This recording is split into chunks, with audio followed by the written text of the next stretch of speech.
Buon pomeriggio a tutti dall'Arcoveggio di Bologna, prossimi al via i partecipanti alla prima corsa. Una prova per sole femmine di 4 anni, non vincitrici di 12.000 euro in carriera. All'1 Duchessa BFC, Andrea Baveresi, 2 Dreamer B, Alessandro Gocciadoro, 3 Delizia di Casei, Roberto Ruvolo, 4 Dakar V, Sandro Miraglia, 5 Dea degli Ulivi, Marcello De Nicola, 6 Diamante Trio, Marco Stefani, 7 Daisy GB, Manuel Pistone.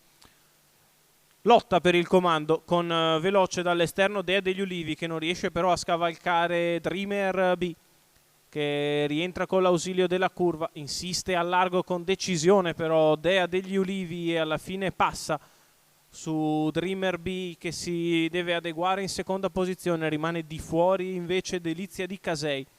È partita bene dalla seconda fila Daisy GB che precede Dakar B e quindi Diamante Trio.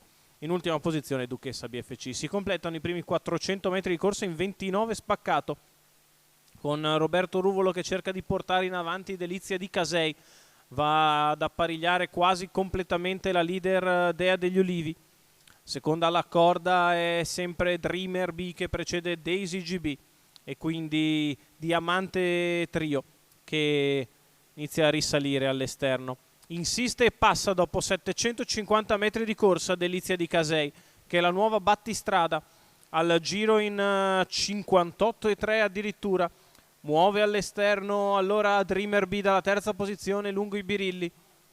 Si porta in scia Diamante Trio e quindi Duchessa BFC che si è ricongiunta con il gruppo e ora è in terza pariglia al largo, il chilometro in 1,14,5 per la leader Delizia di Casei che però ha fermato per la curva di destra mentre cede di schianto Dea degli Ulivi. Dreamer B all'attacco di Delizia di Casei, viene in mezzo alla pista Diamante Trio a 400 metri dalla conclusione, 1,29,5 tre quarti di miglio. Delizia di Casei in vantaggio, Dreamer B che ripara in corda visto che la leader ora sta allungando, prova a progredire invece Diamante Trio, la piegata conclusiva in 15,1, la retta d'arrivo per Delizia di Casei, stappata che cerca di fuggire da Diamante Trio e da Dreamer B, insiste Diamante all'attacco di Delizia che si difende in vantaggio, Delizia di Casei fino in fondo vince su Diamante Trio, mentre per il terzo posto Duchessa BFC appariglia completamente e costringe alla fotografia